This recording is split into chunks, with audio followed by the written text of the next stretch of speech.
Hemen assalamu alaykum yurttaşlar, hurmatli kanallarımız kuzatuvchilari, ikkinchi etajda 6 milyon so'mdan 42,5 kvadrat metr kvartiramiz sotuvga chiqdi.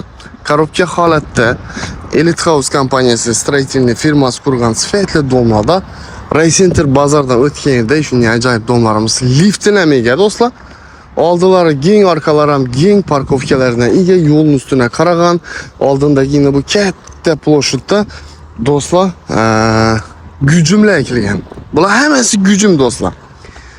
Maqtab o'tdik, bular meni shunchalik mehnatini qilib turibdilar. Xudo xolasa kelajakda katta bog' bo'ladi, gücüm zor bo'ladi bu yerlar. В общем, kadastr 100% tayyor, like'ini bosib beringlar, girib obzorni qilib chiqamiz, tanishib chiqamiz yaqindan. Qani ketdik do'stlar.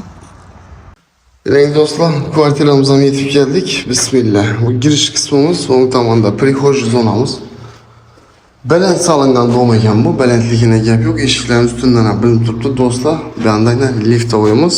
Liftini ikkinchi etajga hojat yo'q, bilasizlar. Montajlarimiz ham qilingan bo'ladi. Steshkasi ham qilingan do'stlar. Bu yerda xonamiz katta tushgan. Bu ishni bir xonali kvartiralarda bunchalik katta komnata bo'lmaydi, bilasizlar. Oynasi yo'lning ustuna qaragan, kuzatishni davom etinglar, o'tirmasdan like'larni bosib beringlar yurtdoshlar. Bu tomonimizda sanuzel bo'ladi yurtdoshlar. Yanımız aşxonamiz, uçuvchiklar ham qo'yilgan ekan. Ko'rishingiz mumkin. Balandligine gap yo'q. Do'stlar, yo'lning ustunda endi bilasizlar, bu yerni aytib o'tdik. Gücümlar kelgan sal muddatdan keyin nechta ahvolda bo'lishini tasavvur qilaveringlar. Gücüm zor bo'ladi endi do'stlar. Bu yerdan bir ajoyib yo'lning ustundagi sifatli domlardan Elite House bilasizlar, eng oldingi yetakchi reyting urovini baland firmalardan bo'ladi. Mustahkam quradi domlarni. Like'larini so'rab turgan narsa, shu quruvchilarning ham bir shunchalik mehnati, xalqimizga shunchalik ishonchi uchun harakatlarini ham like'larini bosib qo'yinglar do'stlar. Kvartiramiz masalasine keladigan bo'lsak, narxi 6 milyon so'mman do'stlar. Gelip görəsizlər, savdalaşıb alaverasizlər.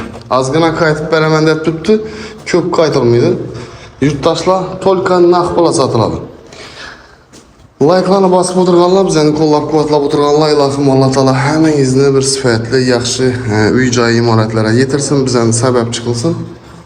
Do'stlar, keyingi videolarimizda ko'rishguncha xayr, omon bo'ling.